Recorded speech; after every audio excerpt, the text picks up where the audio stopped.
வீட்டுல மனை பூஜை செய்யும் பொழுது காமதேனு என்று சொல்லக்கூடிய கோமாதா பூஜை செய்வது அவசியமா? ஆம், நிச்சயம் அவசியம். நம்ம வீட்டுல எப்பொழுதுமே மனை சுபிக்ஷம் அடைய, தோஷங்கள் விலக, சில ஜீவராசிகளினுடைய அதிர்வலைகள் நம் மனையில் இருந்தால் ரொம்ப நல்லது. அதன்படி கோமாதா என்று சொல்லக்கூடிய காமதேனுவினுடைய பூஜை நம் வீட்டில் இருந்து மனையில் அமர்ந்து நாம அதற்கு பின் மனை முகூர்த்தம் செய்வது நன்று.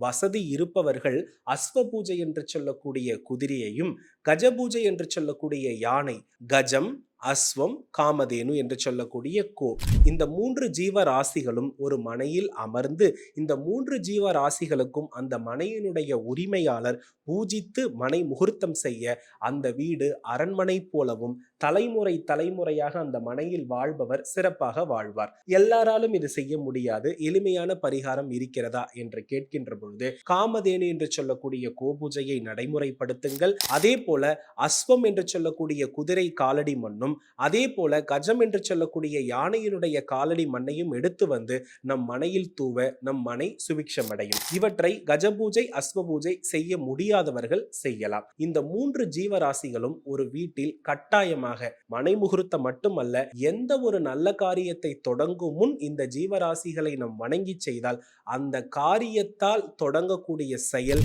பல ஆண்டுகள் வெற்றிகரமாக சுபிக்ஷமாக அமையும் என்பதில் எவ்வித மாற்று கருத்தும் இல்லை. ஆகையினால எப்பொழுதுமே மனை முகூர்த்தம் செய்வதற்கு முன் நம் மனையில் இந்த 3 வித ஜீவராசிகளுடைய பூஜை செய்ய வேண்டியது அவசியம். காரணம் என்னவென்றால், கோவினுடைய பின்பக்கத்தில் மகாலட்சுமியும், குதிரையினுடைய நெற்றி பகுதியில் மகாலட்சுமியும், கஜத்தினுடைய நெற்றி பகுதியில் மகாலட்சுமியும் இருப்பதினால் இந்த மகாலட்சுமியை வழிபட்டு நாம் எந்த செயல் செய்வதும் நமக்கு வெற்றியை தரும்.